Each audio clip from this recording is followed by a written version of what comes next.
Bonjour à tous et bienvenue sur le rêve australien, j'espère que vous allez super bien. Aujourd'hui c'est une journée absolument magnifique à Sydney, il commence à refaire beau, c'est le printemps. Et bientôt j'espère l'été avec des super températures, mais c'est super agréable d'enfin avoir les beaux jours qui reviennent. Donc j'étais en train de vous éditer une vidéo sur l'hiver, mon hiver en Australie, qui est donc un vlog qui est donc assez long et je pense pas que je vais réussir à finir de l'éditer pour publier cette semaine. Et donc j'ai décidé de vous faire une autre vidéo et de publier ce vlog en hiver la semaine d'après. Et cette vidéo en fait c'est un format un petit peu nouveau que je fais pour la première fois sur ma chaîne. Je suis tombée par hasard sur un documentaire de TF1 sur l'Australie et ça m'arrive de temps en temps de regarder des documentaires sur l'Australie et très souvent je les trouve très caricaturales. J'ai l'impression que les journalistes ne connaissent pas grand chose à l'Australie, qui déforment un peu les propos des gens qu'ils interviewent. Enfin il y a des petites choses qui sont un peu comment dire inexactes. C'est assez marrant en fait quand vous vivez dans un pays de voir ces documentaires en France parce que ça paraît assez bizarre en fait, genre c'est pas vraiment vrai en fait les choses qu'ils disent dedans.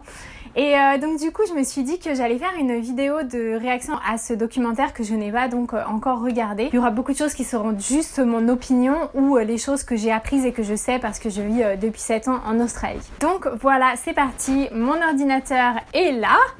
Et je vais donc regarder ce documentaire qui est un documentaire de 5 minutes. Je vous emmène à présent aux antipodes, ou presque, dans un pays qui l'an dernier a accueilli presque 25 000 jeunes Français partis étudier ou travailler. Une aventure rendue possible grâce à un permis de travail temporaire, le PVT, le programme vacances-travail. En clair, il permet de vivre et d'occuper un emploi pendant un an et parfois plus au pays des kangourous. Pierre-François Lemonnier a suivi 3 expatriés très motivés. Bon pour l'instant, déjà c'est marrant en fait, ça fait super longtemps que j'ai pas regardé TF1 et il est toujours là, moi ça fait 7 ans que j'ai quitté la France, il est toujours là ce présentateur et c'est marrant parce que je me dis que c'est exactement le genre de petit documentaire que mes parents regarderaient. Et non, enfin là tout ce qu'il dit est vrai. Il parle d'expatriés, donc moi ça me fait penser que c'est des gens un peu comme moi du coup qui vivent en Australie depuis très très longtemps. Enfin c'est un peu comme ça que je vois les expatriés, mais je pense que la définition c'est juste de vivre en dehors de son pays. Donc il a probablement raison parce que je pense qu'il va parler de gens qui sont du coup en visa vacances-travail et pas forcément de personnes qui vivent du coup en Australie sur d'autres visas, mais on va voir. À 15 000 km de la France, dans le quartier de Bondi à Sydney, il suffit parfois de traverser la rue pour trouver un emploi. Que l'on soit australien. Oui. J'en suis pas si sûre. Traverser la rue pour trouver un emploi, sous-entendu c'est hyper facile. Moi je pense qu'il y a quand même pas mal de concurrence, mais bon, on va voir ce qu'ils vont dire. Aux Français comme Thomas, le travail ne manque pas, surtout pendant la haute saison. Alors oui, c'est vrai, on parle de haute saison, c'est les mois de décembre, janvier, février. Il y a beaucoup de gens qui visitent Sydney parce que du coup c'est l'été. Bonjour, comment ça va? Bien, et vous? Je veux juste savoir si vous recrutez en ce moment.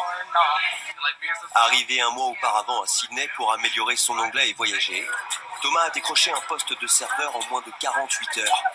Décrocher un poste de serveur en moins de 48 heures. Peut-être qu'il a eu la chance, peut-être qu'il a pas mal d'expérience, ça aide énormément. C'est peut-être la haute saison, etc. J'ai envie de vous dire que je pense pas que ce soit généralité.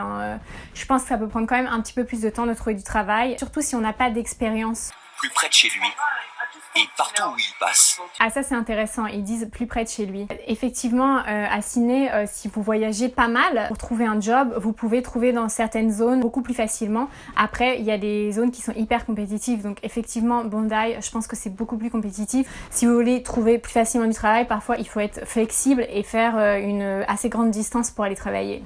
Son profil ne laisse pas du tout indifférent. Vous seriez disponible quel jour pour travailler? Quel jour? Je pense qu'ils exagèrent un petit peu là.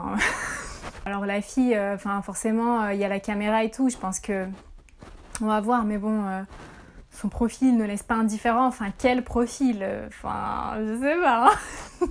Vous seriez disponible quel jour pour travailler? Quel jour? Je peux travailler tous les jours. Ah, parfait. Merci, passez une bonne journée. Vous pensez qu'il a sa chance?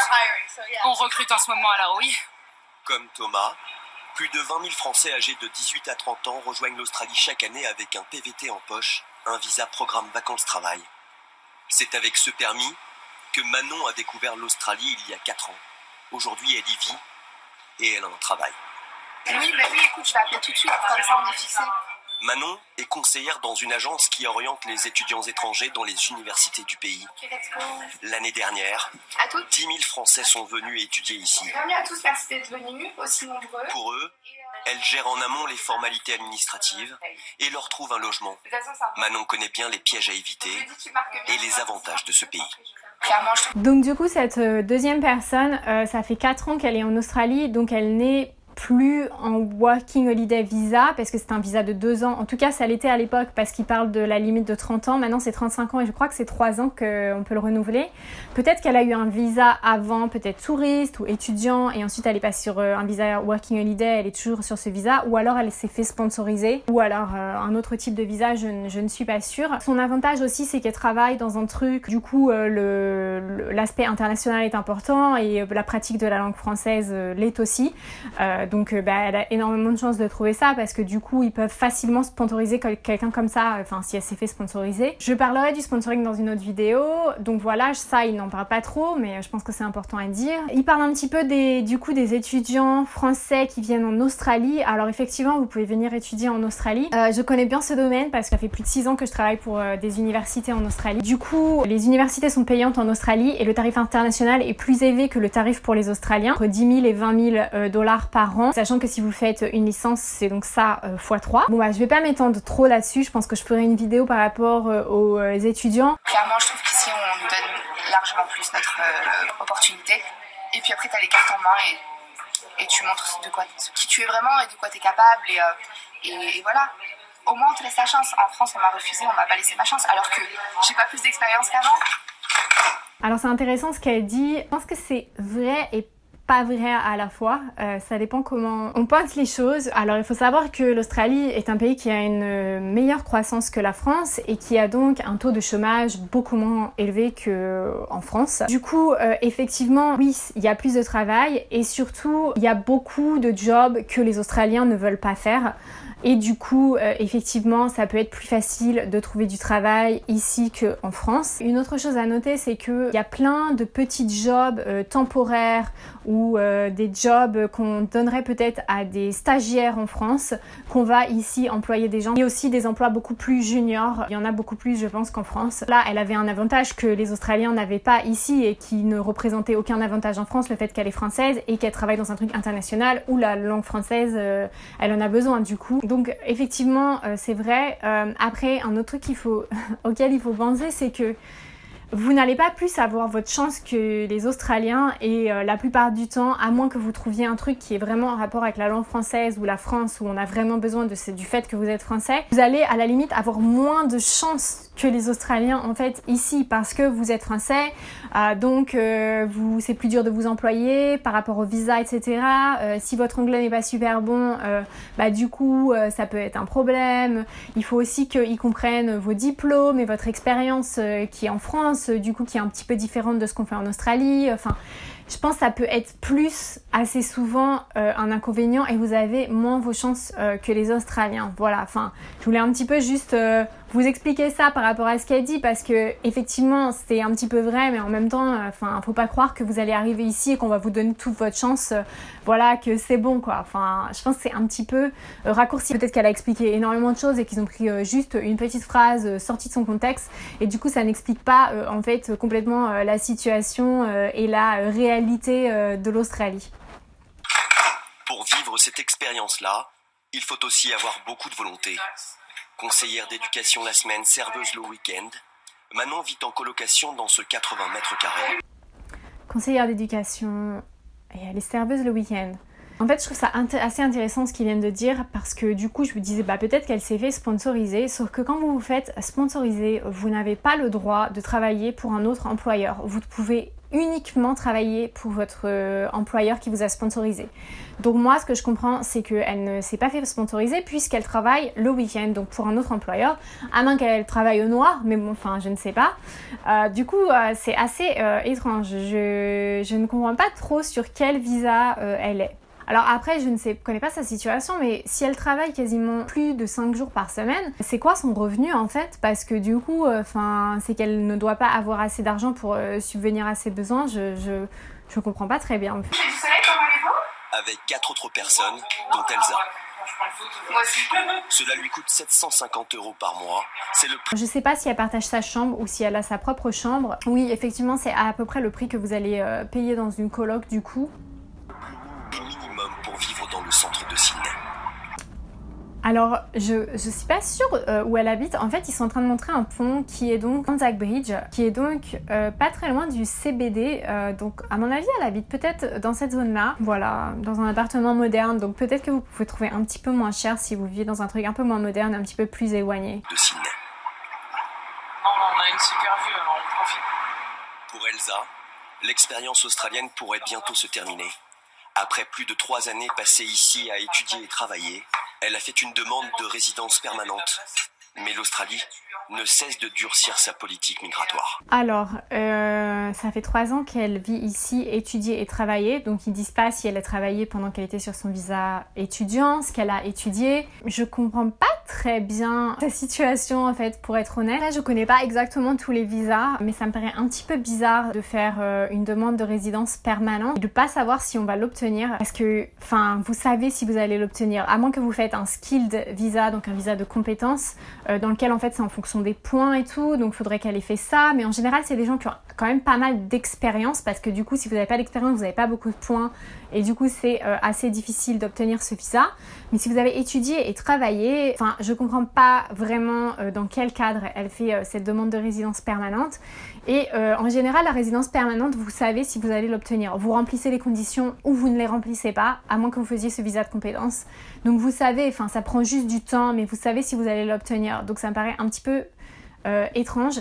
Par contre, effectivement, depuis à peu près 2-3 ans, l'Australie a durci sa politique d'immigration. Ça les dérange pas que les gens viennent sur un Working Holiday Visa pour 3 ans. Par contre, que les gens viennent et restent, c'est pas vraiment un truc qu'ils ont envie. En Australie, on a 12 mois, on peut travailler, tout ça, tranquille, faire ses vacances, etc. Voyager. Et d'un coup, bam, ça se termine, et là c'est là qu'on se dit je suis bien heureux ici, c'était la meilleure année de ma vie.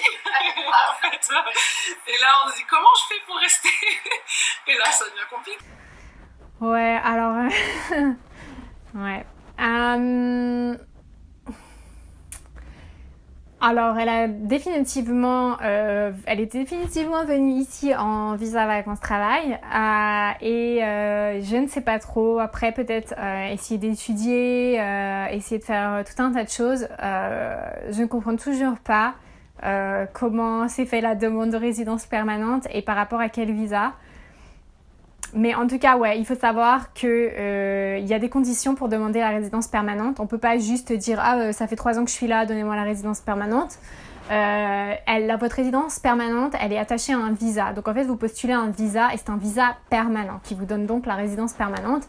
Le visa vacances-travail ne peut pas vous donner la résidence permanente. Les études, ça dépend des cas, mais il faut faire des études supérieures, donc avec une licence, un master, etc. Et il y a énormément de conditions, c'est très compliqué, ça vous donne pas directement la résidence permanente. Il y a le visa partner, donc conjoint, pareil, il y a des conditions qu'il faut remplir. Donc je ne comprends pas dans quel cadre elle demande sa résidence permanente. Et si elle n'est pas sûre de l'obtenir, je sais pas, ça me paraît très très bizarre cette histoire. Et là ça devient compliqué. Si on lui refuse son visa, Elsa aura 28 jours seulement pour laisser sa vie australienne derrière elle. Pour ceux qui ont un PVT, il existe un moyen de prolonger l'aventure. L'État australien offre une 2e année de visa à tous ceux comme Cédric qui passent au moins 88 jours dans une mine ou dans une ferme. Alors ils réduisent un petit peu, ils disent dans une mine ou dans une ferme, c'est plus compliqué que ça, ou plus simple, c'est-à-dire que y a tout un tas d'industries dans lesquelles on peut travailler avec un certain type de job qu'on peut faire, plus que juste les fermes et les mines, même si c'est les 2 principaux on va dire. Et aussi il faut que ce soit dans un certain endroit, si c'est trop proche des villes, ce n'est pas éligible. Et le truc c'est que l'immigration ne vous dit pas, vous pouvez pas appeler l'immigration et leur dire voilà j'ai trouvé ce job, est-ce que c'est éligible, ils vous disent pas en fait. Lui a choisi la 2e option à 400 km de Sydney. Depuis un mois, il ramasse des myrtilles ou éclaircit des pommiers sous des températures qui dépassent les 40 degrés. À 26 ans, cet expert en maîtrise de l'énergie pense vivre quelques mois dans cette ferme. Après, il partira découvrir le pays à bord de ce camping-car qu'il a acheté 4 000 €. En attendant, il dort dans un Algeco et vit avec d'autres voyageurs venus gagner de l'argent comme lui dans cette ferme. Ce travail que les Australiens ne veulent pas faire. Oui, effectivement, tout un tas de jobs que les Australiens ne veulent pas faire. Tout à fait. Je connais un seul Australien qui allait travailler dans une ferme. Ouais. Et pourtant bien rémunéré. Oui, c'est souvent assez bien rémunéré. Alors après, vous avez quand même eu pas mal de scandales avec des rémunérations en dessous du salaire minimum, dans les fermes, aussi dans des cafés, etc. Mais je pense que le gouvernement, il a pris pas mal de mesures du coup pour que ça s'arrête et je pense que c'est en bonne voie maintenant. Jusqu'à fin mai, on va travailler 7 jours sur 7. Avec un salaire qui est complet. Avec un salaire qui est plutôt convenable, donc entre 200 et 300 $ par jour, ce qui représente à peu près 3-4 000 € par mois ici. En l'espace de 15 ans, le nombre de PVTistes français a été multiplié par 5. À partir de juillet prochain, l'Australie proposera à ces jeunes travailleurs étrangers de rester une 3e année.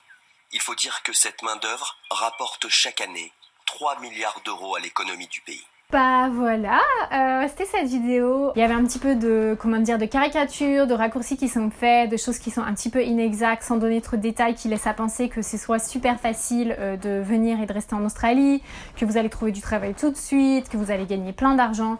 Effectivement, certaines de ces choses sont possibles et si vous vous en donnez les moyens, c'est tout à fait possible, je peux vraiment vous l'assurer. Mais c'est pas juste facile, vous arrivez, on vous donne du travail, on vous donne de l'argent, vous pouvez rester pour toujours, c'est pas vraiment comme ça que ça se passe. Mais bon, c'est un reportage de 5 minutes, hein, ils peuvent pas tout expliquer, mais c'est pour ça que je voulais vous faire un petit peu ma réaction. Et effectivement, ils ont interrogé différents profils, ce qui est bien aussi, hein, quelqu'un qui vient d'arriver, qui travaille dans les bars, une personne qui est là depuis 4 ans. Donc pareil, je comprends pas très bien sur quel visa. Et c'est ça qui est en fait intéressant parce que la plupart des gens, ils veulent savoir comment ils peuvent rester en Australie, quelles sont leurs options et tout. Et en fait, là, on vous donne aucune information sur les visas, on vous dit qu'on demande la résidence permanente, qu'on n'est pas sûr de l'avoir. Donc voilà. C'était une petite vidéo de réaction, j'espère que vous l'avez aimé, que vous avez trouvé ça intéressant. Si vous voulez que je fasse d'autres vidéos de réaction, vous pouvez me le dire dans les commentaires en dessous de la vidéo. Si vous avez aimé cette vidéo, vous pouvez me laisser un pouce en haut. Et si vous voulez voir d'autres vidéos sur l'Australie, donc je fais plein de vidéos d'informations sur l'Australie pour vous aider à préparer votre voyage. Et je fais aussi pas mal de vlogs maintenant. Vous pouvez donc vous abonner à ma chaîne. Et puis voilà, je vous dis à la prochaine fois dans ma prochaine vidéo. Bye!